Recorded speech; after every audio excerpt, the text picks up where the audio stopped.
अस्सलाम वालेकुम।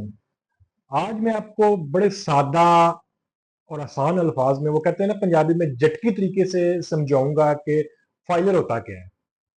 और मजीद डिटेल में जाने से पहले, जो लोग सैलड पर्सन हैं और एनआरपी, जो नॉन रेजिडेंट पाकिस्तानी है, वो अगर उनके सामने ये वीडियो आ गया तो वो इसको हर सूरत में पूरा देखें, क्योंकि उनके लिए जितना जरूरी है ना फाइलर होना, और जितना आसान है, वो बाकी किसी के लिए नहीं है।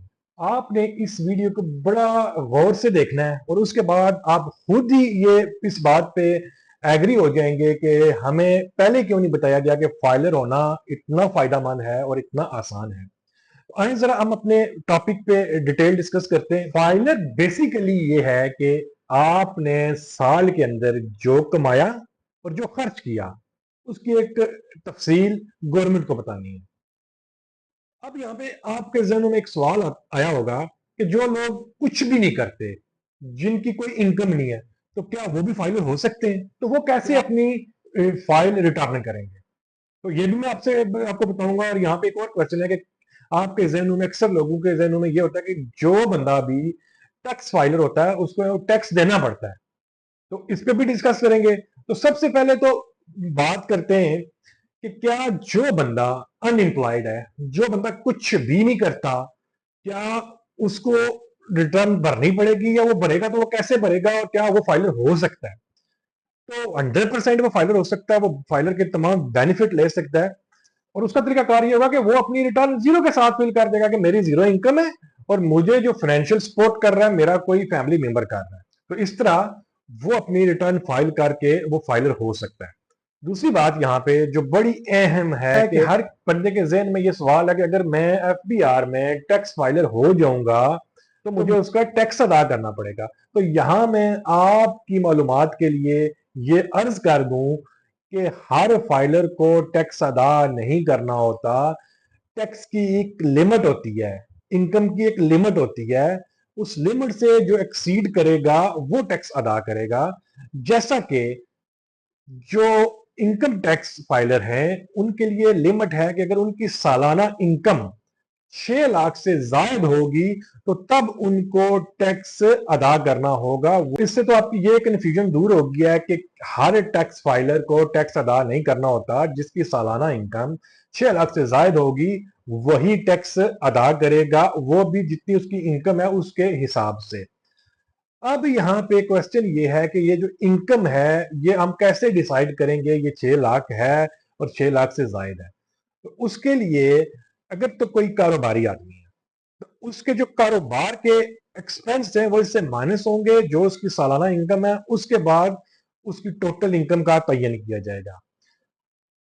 और जो लोग इंडिविजुअल्स हैं, जो लोग सैलरीड हैं, जैसा कि वीडियो के स्टार्ट में मैंने एक बात बोली थी कि जो सैलरीड पर्सन है और एनआरपी है, देखिए जितने भी एनआरपी लोग हैं ना, उनके लिए ये अच्छी खबर ये है कि वो पाकिस्तान के अंदर उनकी इनकम नहीं है, वो इनकम कहीं किसी और मुल्क में रह के कमा रहे हैं। तो वो पाकिस्तान के अंदर फाइलर होने के लिए उनको अपनी इनकम की रिटर्न ही नहीं जमा करवानी होती। ठीक है?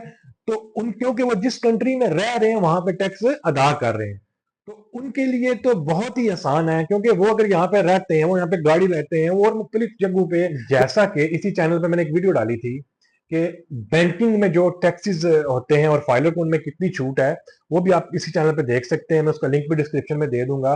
तो वो सारे फायदे जो एनआरपी हैं वो उठा सकते हैं। उसके बाद जो सैलरीड लोग हैं, देखिए जितने भी लोग सैलरीड हैं, जिनकी सैलरीज अकाउंट में आती हैं, जो कॉर्पोरेट में जॉब करते हैं, जो किसी गवर्नमेंट जॉब करते हैं, उनकी जो सैलरी आती है उसमें से टैक्स ऑलरेडी कट चुका होता है। अब वो, मैं कहता हूँ कि जो बंदा सैलरीड है और वो फाइलर नहीं हो रहा, वो अपने आप को एक्टिव टैक्स पेयर नहीं बना रहा, तो वो बहुत बड़ी बेवकूफी कर रहा है, क्योंकि जो टैक्स है वो तो उसने ऑलरेडी अदा कर दिया है। तो क्यों ना जो उसने टैक्स अदा किया हुआ है उसके अगेंस्ट को फायदा भी उठा ले।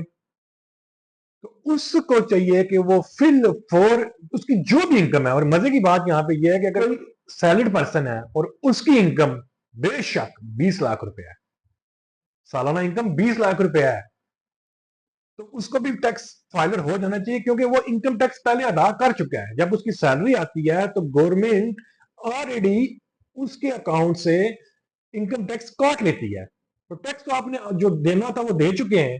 तो आप जो फाइलर के बेनिफिट्स हैं वो उठा ही नहीं रहे। तो इसलिए सैलरीड पर्सन को चाहिए कि वो फिल फॉर फाइलर हो जाए और उसके जितने भी बेनिफिट्स हैं वो अवेल करें। अब जहां पे मैं एक वन लाइनर आपको बता दूं कि इसके बेनिफिट्स और इसके जो साइड इफेक्ट्स हैं अगर आप फाइलर नहीं होते तो। सबसे बड़ा जो आजकल एक इश्यू बना हुआ है वो ये है कि आपकी जो सिम्स हैं, जो नॉन फाइलर लोग हैं, उनकी सिम बंद हो रही है। और बहुत सारे मेरे जानने वाले ऐसे लोग हैं जिन्होंने मुझे अप्रोच भी किया और उनकी सिम्स जो है वो बंद हो चुकी हैं, सिर्फ किस वजह से कि वो नॉन फाइलर है। तो सबसे पहला तो ये है कि आपकी सिम्स आस्ता आस्ता बंद होना शुरू हो जाएंगी, क्योंकि फाइलर होना आप पे मस्ट है, क्योंकि आप एक रियासत के अंदर रह रहे हैं और आप अपनी इनकम और एक्सपेंस और जो आपके एसेट्स हैं उसको डिक्लेयर नहीं कर रहे। तो रियासत ने आपको कोशिश की है कि आपको सीधे तरीके से आप इस सिस्टम के अंदर आ जाएं, लेकिन अब रियासत ये चाह रही है कि आपको जबरदस्ती, क्योंकि इसमें आपका भी फायदा है और हमारे प्यारे पाकिस्तान का भी फायदा है, तो इसलिए आपको चाहिए कि आप फिल फॉर फाइलर हो जाएं। और दूसरी जो इसके बेनिफिट्स हैं, एक तो आपको बैंकिंग के अंदर लातादाद आपकी जो ट्रांजैक्शन है उसमें लातादाद इसके बेनिफिट्स हैं। उसके बाद आप गाड़ी खरीदते हैं, उस पर विद होल्डिंग टैक्स अगर आप फाइलर है तो आपको माफ हो जाएगा।